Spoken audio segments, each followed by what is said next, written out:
What's up, everybody? You're watching B-Boy 45, the hospital's TV and radio station. My name is Chris, hanging out with you today. And I've got some other friends hanging out with me today here through the magic of technology. My friend Maya, are you there? Yes, hi. Well, hi. Are you having a good day today? Yes. And is your day just a little bit better right now? Yes. And why would that be? Because Chris Red is calling in. Because Chris Red is on your show! Oh my gosh! Yes! Chris Red, welcome. Maya, my friend, take it away. So first of all, thank you so much for calling in. I'm so excited to be talking to you. Thank you so much for having me. I'm equally excited to be talking to you. I mean, you're doing big things so early. So my first question for you is there a comedian that had a big influence on your comedy style? Yeah, there are a bunch, but the very first one that had a lot of influence was Richard Pryor.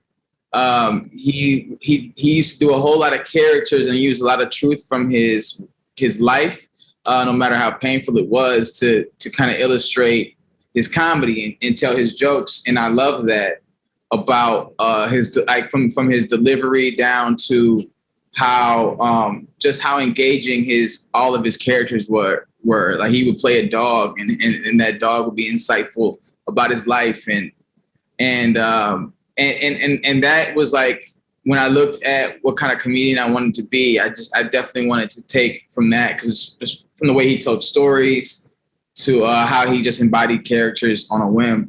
I really took to that. So and then I got into other comedians before that, but I used to sneak and listen to my dad's CDs because I wasn't supposed to listen to those kind of comedians growing up because it's a little bit foul-mouthed, just a little bit. But I stuck around and I did it because I wanted to be funny in school, so I would listen to them all the time, and I just became a huge fan. Oh, cool. So what is the best part about working on Saturday Night Live? The best part is I get to live my dream a little bit. I get to see the world and comment on it on a really big platform that people get to see and talk about, and you perform on that show, and then immediately you're a part of the cultural conversation, and that is like a really cool aspect of the job. It's as close as we're gonna get to like playing in the Super Bowl, because it's live and everything is happening right then and there, and whatever mistakes you make will live on forever, and all the wins and all the good stuff will live on forever too. So it's just like, it's the closest that us nerd comics will get to ever playing live sports. So you've been in many different projects, and you've played so many different characters for SNL. What has been your favorite project or character? Oh, I have a lot. I have a lot of favorites. Kenan is definitely one of my favorites for sure. But one of my all-time favorites is the movie Pop Star. I did this movie Pop Star where I played a crazy rapper named Hunter the Hungry, and it was with Andy Samberg and the Lonely Island, and those guys were guys that I kind of looked up to when it came to like digital shorts and the work on SNL. So to be able to work with them, and this was even before I was on the show, to be able to work with them making comedy music, and like a thing I had been a fan of for so long, and being a part of it, and just being able to kind of be free. They let me improvise a lot and add to the scenes. So it really was just an all around fun experience, and I got to meet like a whole bunch of different people because there were so many people in that movie. That was like one of my favorite projects of all time, and one of my first really big ones. So like I would say that, but I mean, I have so many. I love so many of the things I've been able to do. I just feel fortunate to be able to do it. Oh, cool. So you do so many celebrity impersonations. Is there one that's the most challenging to do? I think that I think most impressions have a little bit of challenge to them for me because I usually get in my head about impressions. Like I love playing different characters, but when you have to like be spot on about a person, it takes me a little bit more work. I think the people who are like more straight laced and not as crazy, I really tend to love. I tend to go. I'm attracted to playing people that are crazy because it's just like more fun for me to like throw out like something to exaggerate. But when it's somebody like a Cory Booker, it's kind of harder for me because he's such a, he's so on point as a person. It's kind of hard to find something that like really separates it, like that really makes it funny because he's like a charming, cool guy. Like when you're charming and cool and you don't have anything like like big like a Kanye or something, like you don't have anything like that, then it's I find it more challenging in a good way, but more challenging to find something to really bring that comedy into it. So I would say that. So your new show with Kenan Thompson, Kenan, is so good. My family and I watch it together, and it's just so much fun to watch. And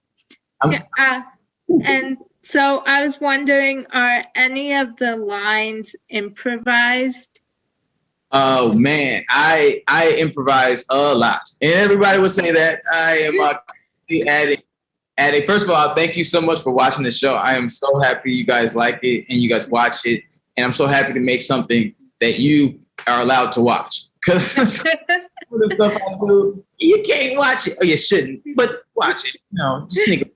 But it's some of my improv has gotten into the show, which is just really cool because we have great writers and they work hard on those scripts, but they were very cool about us like being able to play and find stuff. So there's definitely a lot of moments that they captured that weren't written down, that were just in the moment that they kept, and it was like very cool, man, to kind of see that we were all kind of working together as a machine and as a family, really, playing on set. And so it was a surprise when I saw.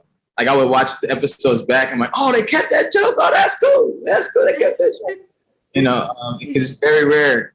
It's very rare to have a show that does that. So it was super cool to do that. Oh, cool. So, well, I was wondering, so you and Kenan have such great chemistry. I was wondering, are you guys friends off set? Yes, that is my family. Kenan is one of my good friends, man. Like, he's my big brother. I never had a big brother. I was the middle child. I have a big sister, but not a big brother. So when I got to SNL, he's kind of like the big brother to everybody. Like in the show, he kind of has that aura where he just kind of like makes sure everybody's good. He checks in on folks. But I told him, I was like, "You're gonna be my big brother, fam. Like, that's it. That's all." And it's definitely been that, man. He's been real supportive throughout the whole process. It's just fun to create with and fun to make funny things with, And when you have somebody like that in your corner and on your projects, it's barely work because we just play all day. You know what I mean? Yeah. Oh, cool. Yeah. So. I know that you were also in the movie Vampires versus the Bronx. And my family and I loved that movie. What drew you to the project? Well, Oz Rodriguez, who was a director at SNL, he directed a few videos of mine and a bunch of, he was there for a very long time. He wrote it and he was shooting it. And I was such a big fan of Oz and his vision for things. I was just like, hey, whatever you need. He called me and asked me if I wanted to be a part of the film, and I was like, of course, anything. It's the good thing about this industry when you meet people and you connect with people and they're good people and they're talented. When they bring you stuff, it's just like some yeses are no-brainers for me. You know what I mean? Like, he was just such a cool dude and such a great perspective on that genre. I just had to say yes. And plus, I love vampire movies, and I was like, well, let me see the special effects. Make sure they real. Make sure I need the special effects on the vampire movie. Good, you know what I mean? They gotta be good. They were really good, and I love the script and I love the cast. It was a no-brainer, and I had never been to the Bronx before, so that was like a nice way to get introduced to the Bronx. Oh, cool. Yeah. So, do you have any upcoming projects? I do. I have a lot. I'll make it out. I have a stand-up special coming to HBO Max. I'm working on it now because of COVID and everything. I've had to kind of push it back a little bit, but we're getting back to working on it. So that hopefully that'll come out about early next year. I have this show called Bust Down, which is rated R, to be fair. Y'all might have to wait a little bit to watch it. It'll be coming to Peacock in the fall, and it's with me and three of my best friends, Sam J, Langston Kerman, and Jack Knight, and we've been working on this project for about 5.5 years, and so we're finally able to make it, which is going to be a beautiful thing. I'm working on an Audible project with my writing partner, Will Steven, who I wrote Come Back for Rock with, and a bunch of other music videos with Friendos and a bunch of stuff. We're working on a rap therapy kind of Audible show, so that's really fun, and we're gonna make a lot of music for that. And then there's a couple movies that we're trying to get made, and it's a little early to say. I have to come back on the show when I can talk about them. Okay. But yeah, like a sequel to a movie that we've done already. I'll give you some hints. A sequel to a scary comedy movie we've done already, and then a couple other some action movies. So just trying to work on the action comedy movies. So we're trying to work on that, and just constantly trying to audition. It's hard out here. We got to work. I be trying to get new work all the time. I'm trying to get like you. I'm gonna get a show like you got. So is there a show that you're currently binge watching? I'm binge watching so much. It's crazy. I'm binge watching. I've watched everything. I watched The Baker and the Beauty. I just watched that. I don't know why. Love that show. I ended up really liking it. A lot, man. Had a lot of heart to it. I didn't think I was going in like, I don't know if I'm gonna like this, but it's very sweet, and it's a good show. I like The Circle. I don't know why I like The Circle, but I do. It's a wildly bad reality show, but also it's very fun, and like I tune into it all the time. I've been so many. I mean, I watched Dr. Sleep a lot. I really like that. I watch a lot of scary movies because I do comedy, so I watched the very exact opposite of that. Yeah, so Hill House, and then I think it was Bly House Manor. I think that's the next one. I like both of those. I've been watching so many movies. I just watched Mortal Kombat not too long ago, and like a couple days ago, and Kong versus Godzilla. I watched that. I think I rewatched rewatched Game of Thrones when we were in the pandemic. We all had so much time. I was just watching a bunch of stuff. I could go on forever. I have watched so much stuff. What's your favorite thing that you watched since we've been like kind of locked down? Oh, I don't know. We've also watched a lot, so there has been a lot of stuff.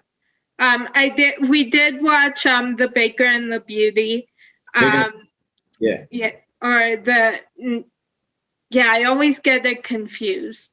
The Baker and the Beauty. I always get the titles confused because I know it's based off another show where it's The Beauty and the Baker.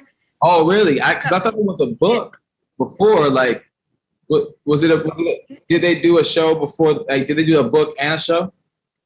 I don't know. I know it's based off an Israeli show. Got you. Okay. Yeah. They did a good job with it. Yeah. Now that it's on Netflix, I'm rewatching that.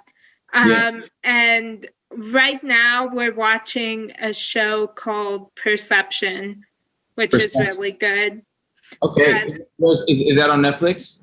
It's on Amazon Prime. Okay. It's called Perception. I'm about to check it out. I just watched the Boondocks not too long ago. Have you ever seen the Boondocks? No. Okay, it's on HBO Max. You should watch that. That's really funny. It's a very, very funny show. It's animated, but very. Okay, cool. Yeah, I'm writing that down. Thank you. And if you want a new movie to watch, there's it was kind of at the beginning of quarantine. We watched a movie called Words on Bathroom Walls. Words on Bathroom Walls. Whoa! What is this? It's really good. It's a movie about. It's like basically a love story between these two characters, and one of them has a mental illness. Okay. So it raises a lot of awareness for mental illness, and it's a really good movie and a really sweet movie. And I was actually bought it on my computer, so I was watching it right before this interview. So that's amazing. Tell me the title of it again. Words on Bathroom Walls. Check that out. Maya, you putting me on game right now. Okay.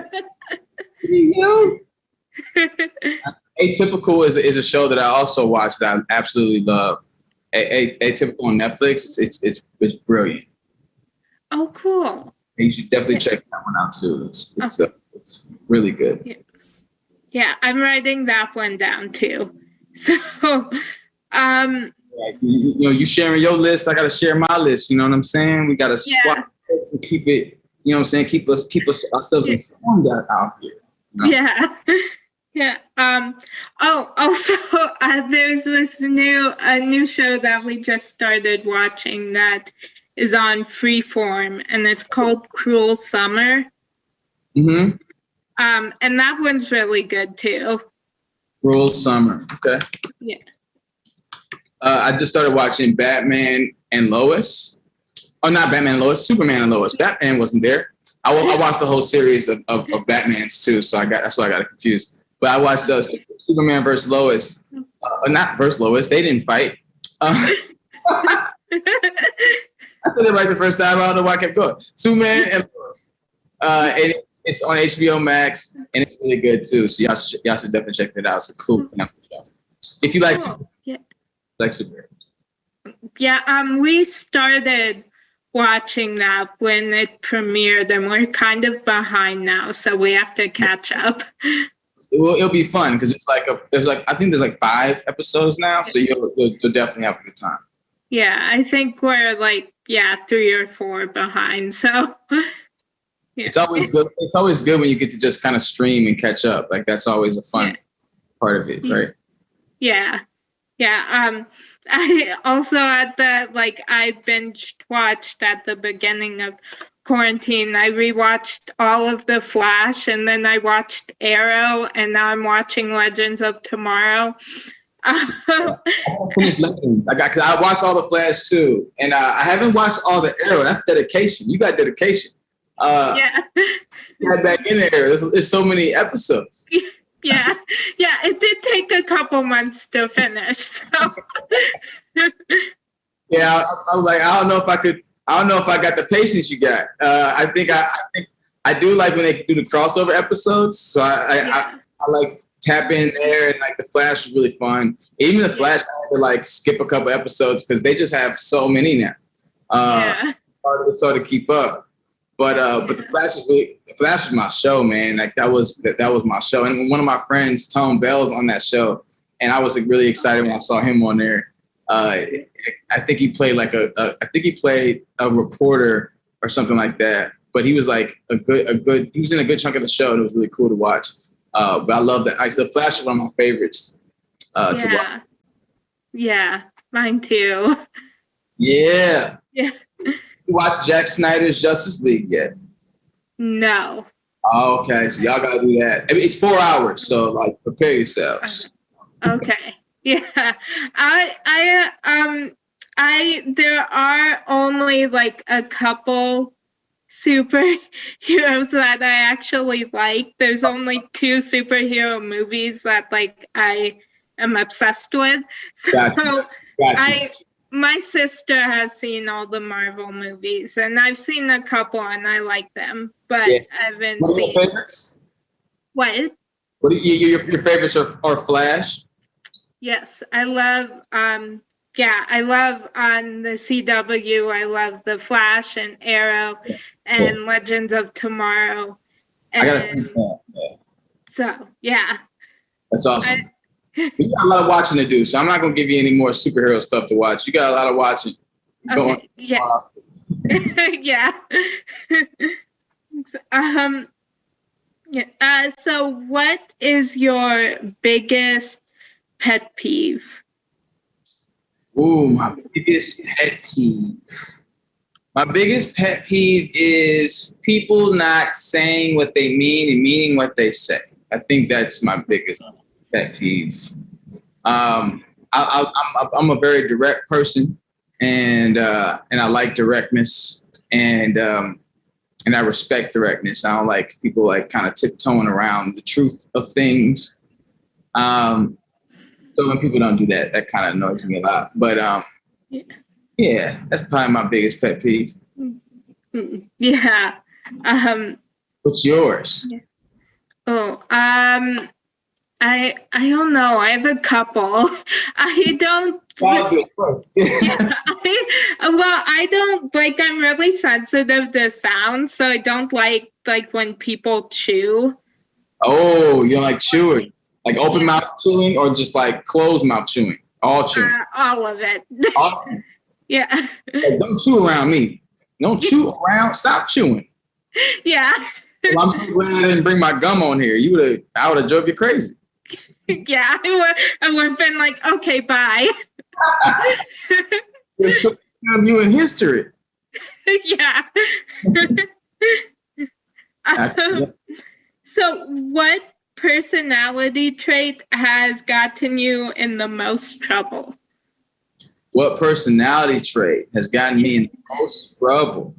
I think what I do now. I joke around a lot, and that has gotten me in tons of trouble all throughout my life. I was in trouble in school all the time. I was in trouble in the streets all the time. I was in trouble at church all the time. I was in trouble everywhere. Every job I've ever had, I was in trouble for it. But it was also something that brought me a strength. It's also a strength of mine. It's also brought me a life and a career. So it's kind of hard to tell me stop doing it. I'm so successful at it now. But yeah, it's kind of like those superheroes we talk about. When you have a power that's uncontrolled, it can get you in trouble. You know what I mean? You don't use it right. So it definitely got me in a lot of trouble, joking around and just wanting to joke about everything. Definitely got me in some trouble, and probably will again at some point. It's worth it. Yeah. So, if someone narrated your life, who would it be and why? Oh man, if someone were to narrate my life, I don't know if you know this person, but I would have loved DMX to narrate my life. Do you know who DMX is? Yes, I've heard his name.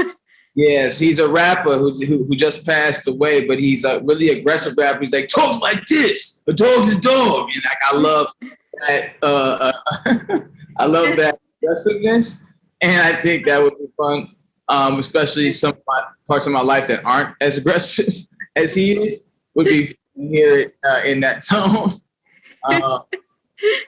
Either him or Morgan Freeman, because it's Morgan Freeman, and he sounds like God, kind of. And that's how I want my story to sound.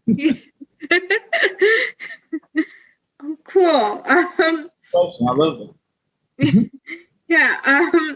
So my last question, or actually, I have two more questions for you. I miscounted. So if you could have any song playing to announce your entrance into a room, what song would it be? Oh.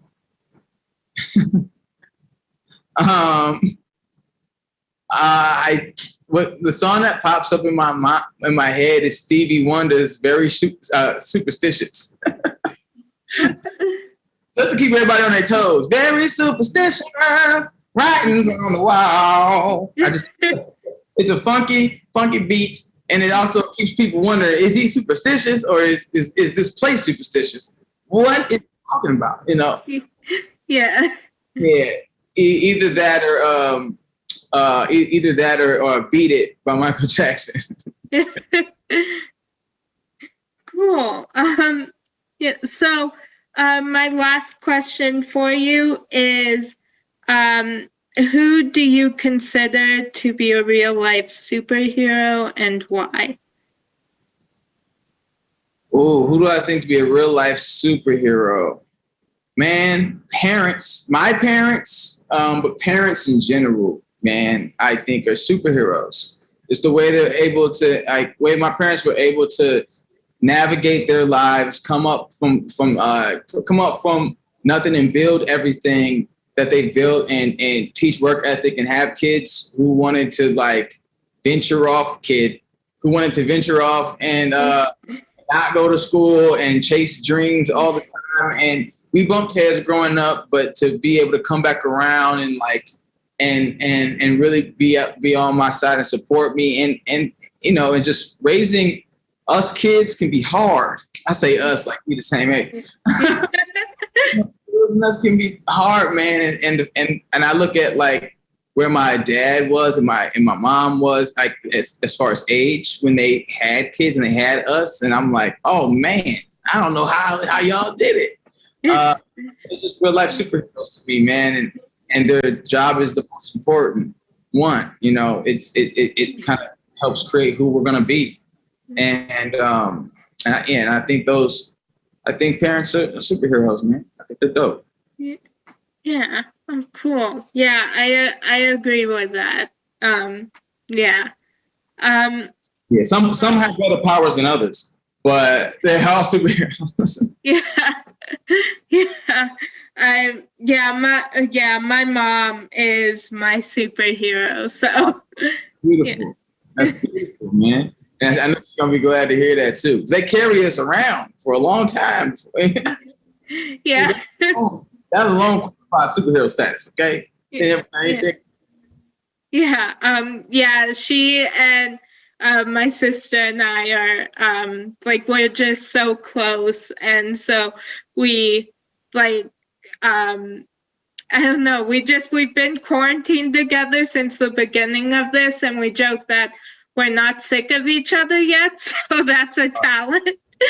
I feel like it's either or. I feel like either people have grown closer and deeper, or they're like, I don't want to see you ever again. Yeah.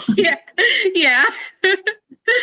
So it's good that you guys got the first one. That's always great, because that level of closeness is gonna stick with you guys forever, which is a beautiful thing. So make sure you tell your parents, everybody, I say hello. I will. Thank you. I just want to keep talking to you. So, well, thank you. Thank you so much for calling it. Thank you for being such an amazing host. I had such a blast being on the show with you, and I hope I can come back. Thank you. Yes, I would love for you to come back whenever you want to. I sure will. You just say the word and I'll be Sometime. Thanks, Chris. Thank you. You